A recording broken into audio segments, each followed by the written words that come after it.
일본 NHK 기자가 결국 방송에 내보내지 못한 기막힌 내용의 한국 관련 기사가 있습니다. 이 기자는 왜 심혈을 기울여 취재한 내용을 결국 방송으로 내보내지 못했을까요? 과연 이 기사의 내용은 무엇을 담고 있었을까요? 지금부터 그 이야기 속으로 들어가 보겠습니다. 이야기를 시작하기 전에 잠깐 1초 만에 누를 수 있는 구독과 좋아요 버튼 이미 누르셨죠? 감사합니다. 그럼 이야기를 시작합니다. 안녕하세요. 저는 일본 NHK 국제부 기자 카네코 마이코라고 합니다. 2024년 10월, 저는 평소처럼 도쿄 본사 사무실에서 해외 뉴스를 검토하고 있었습니다. 그날도 여느 때와 다름없는 아침이었죠. IMF가 발표한 소프트 파워 측정 새로운 글로벌 지수 보고서가 제 눈에 들어왔을 때까지는요. 처음에는 그저 일상적인 국제 지표 발표라고 생각했습니다. 일본은 언제나 이런 지표에서 상위권을 유지해왔으니까요. 하지만 화면에 떠오른 숫자를 보는 순간 제 손가락이 키보드 위에서 멈췄습니다. 2021년 기준 소프트 파워 지수 1위 대한민국 1.68점, 2위 일본 1.25점. 10년차 국제부 PD로서 저는 수많은 충격적인 뉴스를 다뤄왔습니다. 하지만 이날만큼 가슴이 철렁했던 적은 없었던 것 같네요. 진정을 하고 보고서를 자세히 살펴보았습니다. IMF는 기존의 주관적인 평가 방식을 버리고 객관적인 지표를 통해 국가의 소프트 파워를 측정했다고 합니다. 2007년부터 2021년까지 66개국을 대상으로 상업성, 문화, 디지털, 교육, 세계 영향력, 제도 등 6개 주요 항목을 29개의 하위 지표로 수치화했죠. 믿기 힘든 수치를 확인하기 위해 저는 그날 오후 시부야 거리로 나섰습니다. 취재 현장에서 마주한 현실은 더욱 충격적이었습니다. 시부야 109 앞에서 만난 고등학생들의 이야기는 마치 날카로운 바늘처럼 제 가슴을 찔렀습니다. 선생님, 요즘 일본 아이돌은 전혀 관심 없어요. BTS 새 앨범이 곧 나온다는데 그게 더 기대돼요. 한국 드라마 보면서 너무 부러워요. 모든 게 스마트폰으로 해결되는데 우리는 왜 아직도 현금을 들고 다녀야 하나요? 불과 15년 전만 해도 일본의 문화 콘텐츠는 아시아를 지배했습니다. 저 역시 그 시절을 생생히 기억합니다. 일본 애니메이션과 드라마는 아시아의 젊은이들이 동경하는 대상이었고 J-팝은 각국의 음악 차트를 석권했죠. 하지만 지금 시부야의 젊은이들은 한국의 최신 유행을 이야기하며 눈을 반짝입니다. 그들에게 일본의 문화 콘텐츠는 더 이상 관심사가 아닙니다. 일본은 마치 영원히 멈춰버린 것 같아요. 도쿄 시부야의 한 카페에서 만난 26세 직장인 스즈키 켄타의 말이 아직도 귓가에 맴돕니다. 그는 한국의 네이버, 카카오 같은 기업들이 부럽다고 했습니다. 우리 회사는 아직도 팩스를 쓰고 모든 서류에 도장을 찍어야 해요. 이게 정말 2024년 일본의 모습이 맞나요? 집으로 돌아와 경제 지표들을 찾아보았습니다. 반도체 시장 점유율, 전기차 배터리 기술, 오지 상용화.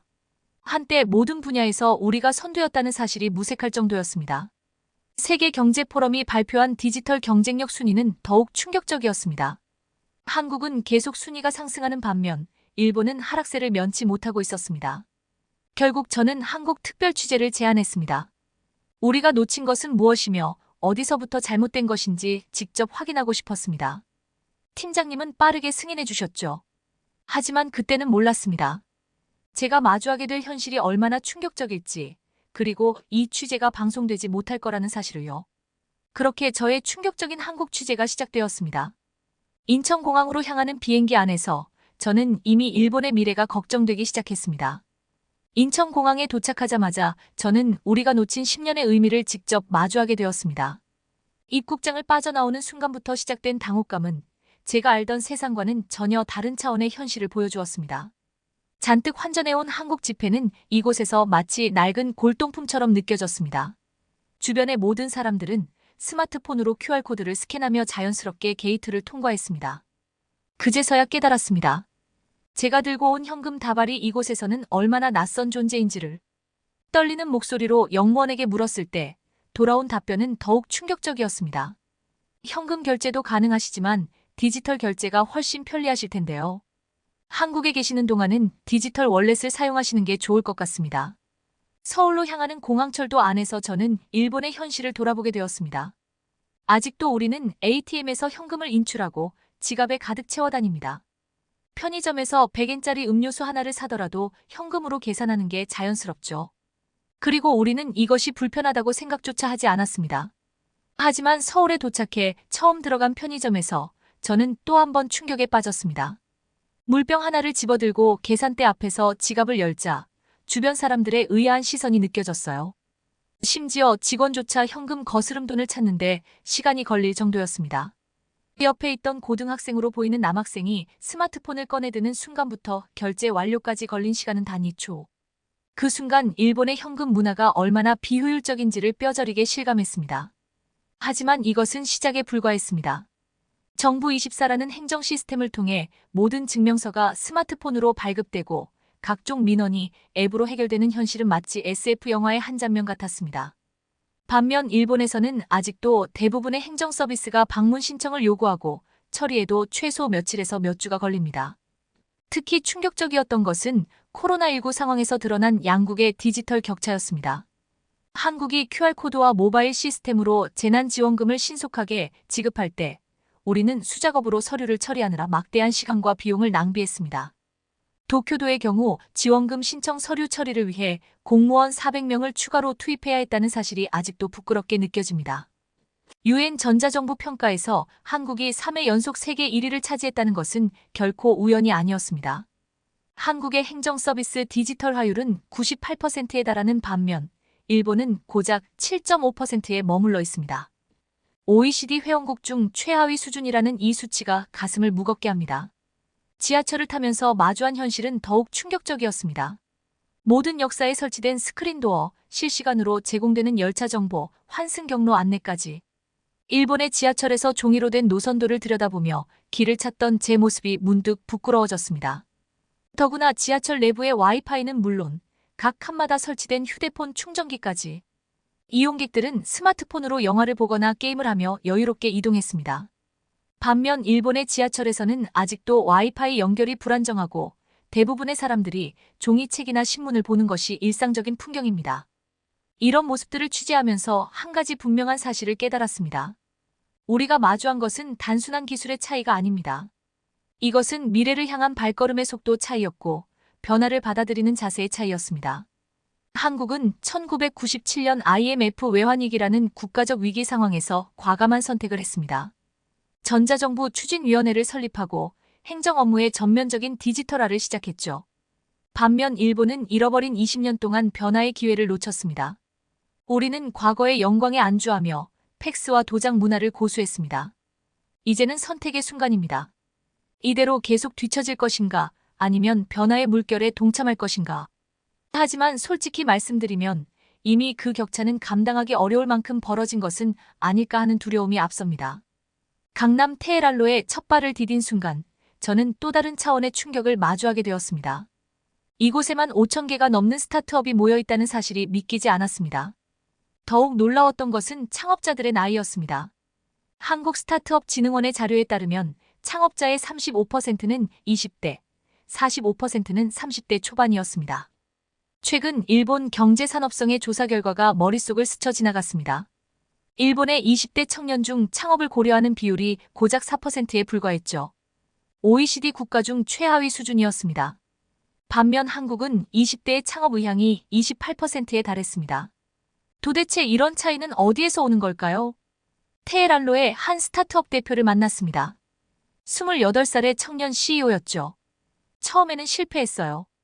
그런데 그게 오히려 더 큰 도전의 발판이 되었죠. 여기서는 실패가 끝이 아니라 새로운 시작이니까요. 그의 말은 마치 천둥처럼 제 귓가에 울렸습니다. 일본에서 실패는 어떤 의미일까요? 그것은 평생의 오점으로 남습니다.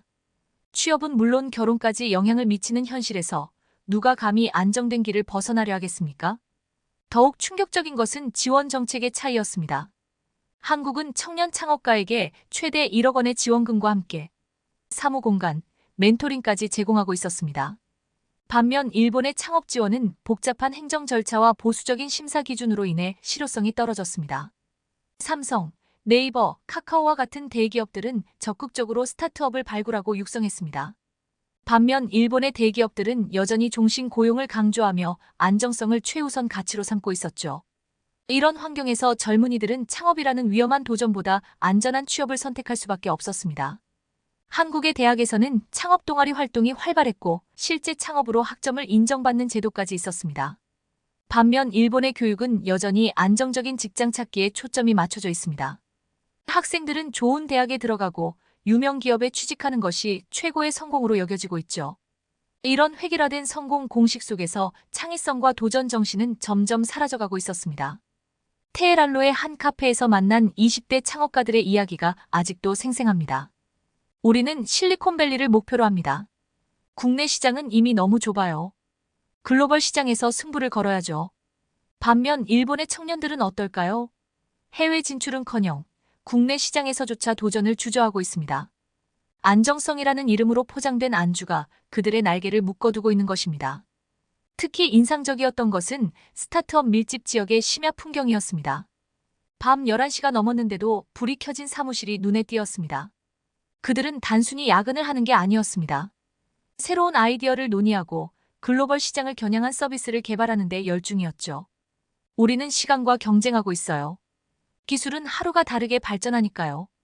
내일 우리가 개발한 것이 모레면 이미 구식이 될 수 있죠. 이런 현실을 목격하며 일본 청년들의 미래가 더욱 걱정되었습니다. 한때 세계 2위 경제 대국이었던 일본이 이제는 청년들의 도전 정신마저 잃어가고 있었기 때문입니다. 더욱 안타까운 것은 일본 청년들이 이러한 현실을 알고 있다는 점이었습니다. 변화는 시급합니다. 단순히 창업 지원금을 늘리는 것이 아닌 사회 전반의 인식 변화가 필요합니다. 실패를 용인하고 도전을 장려하는 문화가 정착되어야 합니다. 교육 현장부터 변화가 시작되어야 합니다. 정답만을 요구하는 교육이 아닌 질문하고 도전하는 교육으로 바뀌어야 합니다. 그렇지 않으면 이 격차는 더욱 벌어질 것이고 결국 일본의 미래 경쟁력마저 잃게 될지도 모릅니다. 이미 많은 분야에서 한국에 뒤처지고 있는 현실이 이를 증명하고 있습니다. 반도체, 전기차, 배터리 등 미래 산업에서 우리는 계속해서 순위가 밀려나고 있었습니다. 한때 우리는 아시아의 문화를 지배했습니다. 일본 애니메이션은 세계적인 예술로 인정받았고 J-팝은 아시아의 젊은이들을 열광시켰죠. 하지만 지금 그 자리는 K-팝과 한국 드라마가 차지하고 있습니다. 최근 블랙핑크의 새 앨범이 발매되었다는 소식을 들었습니다. 전 세계 음원 차트 1위, 뮤직비디오는 24시간 만에 8천만 뷰를 돌파했다고 합니다. 2020년 일본의 대표 아이돌 그룹 아라시의 미국 진출 시도가 떠올랐습니다. 당시 아라시는 브루노 마스에 70억 원을 지불하며 미국 진출용 곡을 의뢰했고 빌보드 1위를 할 경우 추가로 30억 원을 지급하겠다는 파격적인 제안까지 했습니다. 하지만 결과는 참담했습니다. MTV GMA 출연이 예정되어 있었지만 취소되었고 미국 아이튠즈 차트 532위에서 곧바로 차트 아웃되었습니다.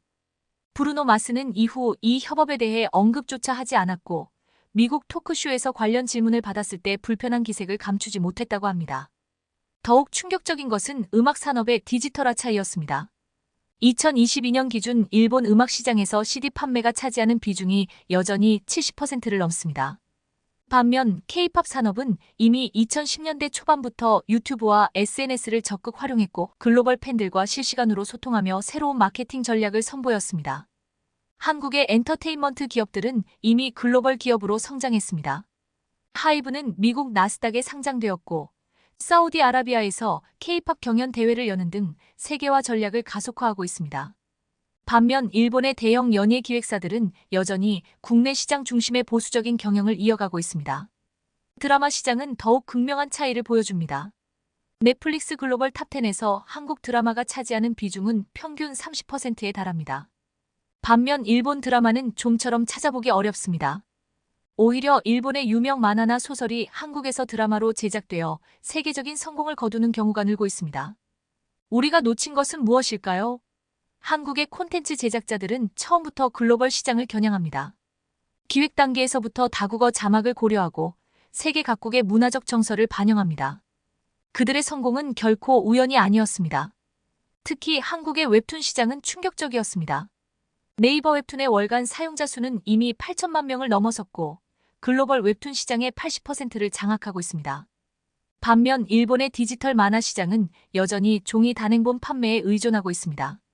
한국의 콘텐츠 기업들은 AI 기술을 활용해 번역의 정확도를 높이고 빅데이터로 소비자 선호도를 분석합니다.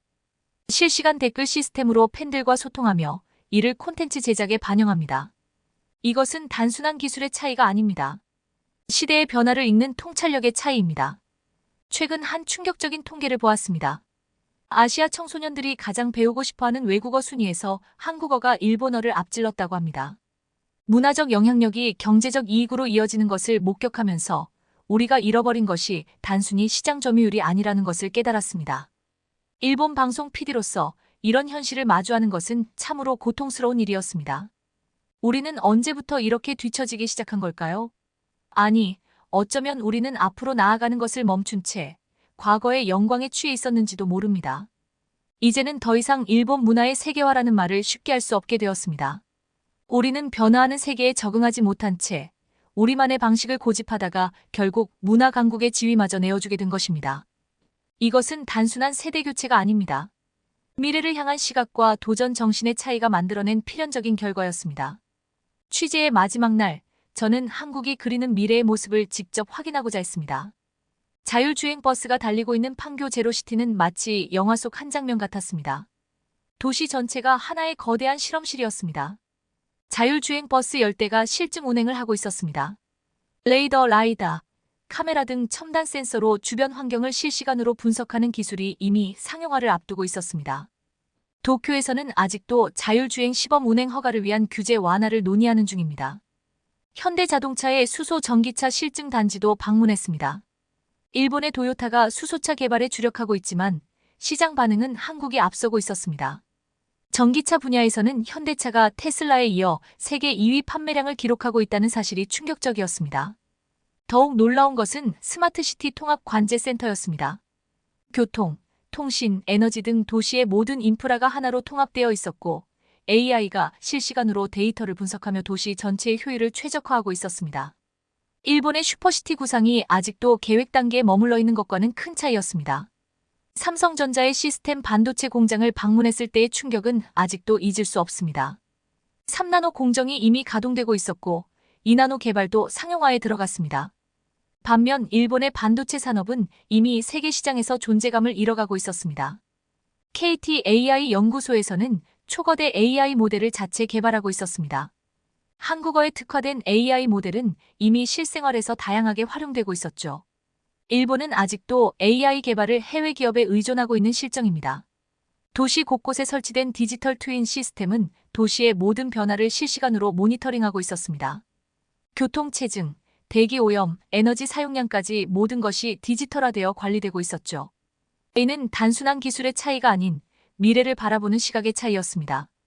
한국의 로봇 배달 서비스는 이미 일상이 되어 있었습니다. 대학 캠퍼스나 아파트 단지에서 자율주행 로봇이 음식을 배달하는 모습은 더 이상 신기한 광경이 아니었습니다. 일본에서는 아직도 규제와 안전성 문제를 논의하는 중입니다. 메타버스 기술의 발전도 놀라웠습니다. 가상 공간에서 쇼핑하고 공연을 관람하는 것이 자연스러운 일상이 되어 있었습니다. SK텔레콤의 아이프렌드는 이미 전 세계 1억 명의 사용자를 확보했다고 합니다. 5G 네트워크의 보급률은 이미 90%를 넘어섰고 6G 개발도 본격화되고 있었습니다. 일본이 5G 보급률 30%에 머물러 있다는 사실이 부끄러웠습니다. 이런 현실을 마주하며 저는 우리가 놓치고 있는 것이 단순한 기술이 아니라는 것을 깨달았습니다. 우리는 미래를 향한 도전과 혁신의 정신을 잃어버린 것입니다. 취재를 마치며 든 생각은 이제 일본은 선택의 기로에 서 있다는 것입니다. 계속해서 과거의 방식을 고수할 것인가, 아니면 과감한 변화를 시도할 것인가. 하지만 시간은 우리 편이 아닙니다. 한 주간의 취재를 마치고 나리타 공항으로 향하는 비행기 안에서 저는 이 모든 내용을 과연 방송할 수 있을지 고민했습니다. 우리의 현 주소를 있는 그대로 보여주는 것이 과연 시청자들에게 도움이 될까요? 하지만 이제는 더 이상 현실을 외면해서는 안 된다는 결론에 도달했습니다. 우리는 변화해야 합니다. 지금 당장 시작하지 않으면 이 격차는 더욱 벌어질 것입니다. 하지만 결국 이 다큐멘터리는 방송되지 못했습니다. 아직 우리는 이런 현실을 받아들일 준비가 되어 있지 않은 걸까요? 방송 금지 조치를 받은 후 저는 한동안 책상 앞에 멍하니 앉아 있었습니다. 제가 취재한 모든 내용이 담긴 하드디스크를 바라보며 과연 우리에게 희망이 있을까 고민했습니다. 방송국 간부들의 말씀이 이해가 가지 않는 것은 아니었습니다. 지금 이 내용을 방송하면 국민들의 자부심에 큰 상처가 될 수 있다. 일본의 현실을 너무 부정적으로 그린 것 아닌가. 한국을 지나치게 미화한 것은 아닌지 우려된다. 하지만 우리가 진실을 외면한다고 해서 현실이 바뀌는 것은 아닙니다. 오히려 우리는 더 큰 위기를 맞이하게 될지도 모릅니다. 2024년 현재 우리는 이미 많은 것을 잃었습니다. 반도체 시장에서의 주도권, 전기차와 배터리 기술의 선두자리, 문화 콘텐츠 산업에서의 영향력, 그리고 가장 중요한 청년들의 도전 정신까지. 이제 남은 것은 과거의 영광뿐입니다. 특히 가슴 아픈 것은 우리 청년들의 모습입니다. 한국의 청년들이 전 세계를 무대로 꿈을 키워갈 때 우리의 청년들은 안정적인 직장을 찾아 좁은 문을 두드리고 있습니다. 실패를 두려워하는 사회가 만들어낸 슬픈 현실입니다. 디지털 혁신은 이제 선택이 아닌 필수입니다. 현금과 도장에 의존하는 사회, 팩스로 소통하는 행정, 서류 처리에 몇 주씩 걸리는 시스템으로는 더 이상 미래를 이야기할 수 없습니다. 문화적 영향력의 상실도 심각합니다. 우리가 자부심을 가졌던 일본 문화는 이제 국내 시장에 갇혀 있습니다. 글로벌 시장에서는 K-팝이 대세가 되었고 한국 드라마가 세계인의 마음을 사로잡고 있습니다. 이 취재 내용이 방송되지 못한 것은 어쩌면 우리 사회의 현주소를 정확히 보여주는 것인지도 모릅니다. 변화가 필요하다는 것을 알면서도 그 불편한 진실을 직시하기를 거부하는 우리의 모습 말입니다. 지금 이 순간에도 도쿄의 한 카페에서는 젊은이들이 한국의 최신 트렌드를 이야기하고 있을 것입니다. 시부야의 거리에서는 K-팝이 흘러나오고 회사원들은 여전히 도장을 찍느라 야근을 하고 있겠죠. 하지만 저는 이제 알립니다. 비록 이 다큐멘터리는 방송되지 못했지만 우리가 마주해야 할 현실이 무엇인지, 우리가 나아가야 할 방향이 어디인지를. 변화는 불편하고 두렵습니다. 하지만 변화하지 않는 것은 더 큰 위험을 초래할 것입니다. 우리는 선택해야 합니다.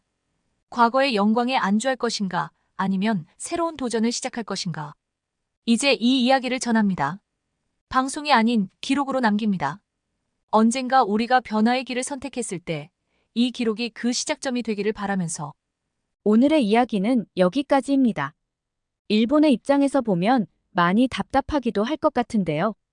반면 한국인으로서 불과 몇십 년 만에 일본이 따라올 수 없는 문화 강국, 소프트 파워 세계 1위의 국가에 오른 우리 한국이 자랑스럽기만 합니다. 오늘 이야기도 마음에 드셨다면 구독과 좋아요 부탁드리면서 오늘의 사연을 마치겠습니다. 감사합니다.